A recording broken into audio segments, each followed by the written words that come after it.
पाहत आहात live Maharashtra police times news channel.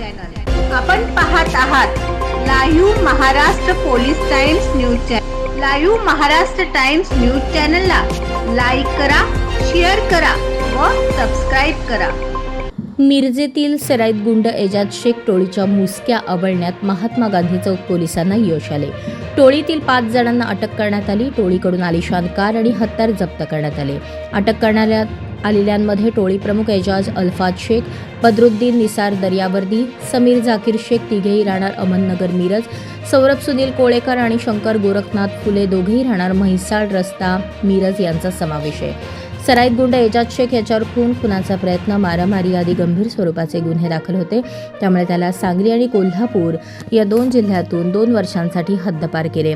हद्दपार टोळीसह मिरज ते कुपवाड रस्त्यावरून जाणार असल्याची माहिती महात्मा गांधी चौक पोलिसांना मिळाली होती। त्यानुसार महात्मा गांधी चौक पोलीस ठाण्याचे सहाय्यक पोलीस निरीक्षक संदीप शिंदे यांच्या पथकाने कुपवाड रस्त्यावर सापळा रचला। यावेळी एजाज शेख यांची आलिशान कार आल्यानंतर पोलिसांनी टोळीला अटक केली। त्यावेळी कारमध्ये हत्यार मिळून आले। टोळीकडून कोणावर हल्ला करण्यात येणार होता का याची चौकशी आता पोलीस करत आहेत। या कारवाईत श्रेणी पोलीस उपनिरीक्षक संभाजी गायकवाड, अभिजित धनगर, साक्षी पतंगे, नानासाहेब चंदनशिवे, विनोद चव्हाण, जावेद शेख, अमोल तोडकर, मोहसिन टिनमेकर, राजेंद्र हारगे, रामकृष्ण सुरवसे यांनी सहभाग घेतला।